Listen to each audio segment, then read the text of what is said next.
అడవిలో పక్షి గుడ్లని పక్షి పిల్లల్ని పాములు తింటాయి. నక్కలు తోడేళ్ళేమో జీబ్రా పిల్లల్ని జింక పిల్లల్ని దున్న పిల్లల్ని వీటిని సంపుక తింటాయి. ఇక పులి విషయం అయితే మీకు తెలుసు కదా, కొన్నిసార్లు దాని పిల్లల్ని అదే చంపేస్తుంది అని. సేమ్ ఇప్పుడు ఇదే ఆటవిక రాజ్యము మన సమాజంలో కూడా ఎంటర్ అయింది అన్నట్టు. అయితే మంది పిల్లల్ని చంపుతారు, లేకపోతే వాళ్ళ పిల్లల్ని వాళ్ళే చంపుకుంటారు.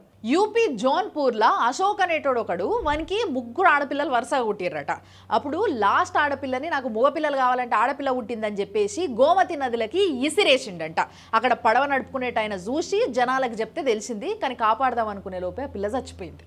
మహారాష్ట్రలో ఒక తల్లి ఒక కొడుకు పుట్టిన తర్వాత 20 రోజులకి వీడు నాకు అడ్డమైపోతుండు, బయటికి పోయి పని చేసుకొని కుదురుతలేదు అని చెప్పేసి వెన్గంగా నదిలో పడేసింది. వీళ్ళకి ఎవరన్నా చెప్తే బాగుండు, ఆడ పిల్లలు లేక దత్తతకి పిల్లలు ఇస్తారేమో అని చెప్పేసి అనాథాశ్రమాల బయట లేకపోతే ఐవీఎఫ్ల బయట పెద్ద పెద్ద లైన్లు కట్టి పిల్లల కోసం ఎదురు చూస్తున్నారు. ఇది ఒక ఆప్షన్ ఉందిరా, ఆడ పోయి ఇచ్చేసారు మీకు అంత బరువు అయితే అని. అటు ఆడపిల్ల పుట్టినా ఇటు మగపిల్లగాడు పుట్టినా అదే పరిస్థితి.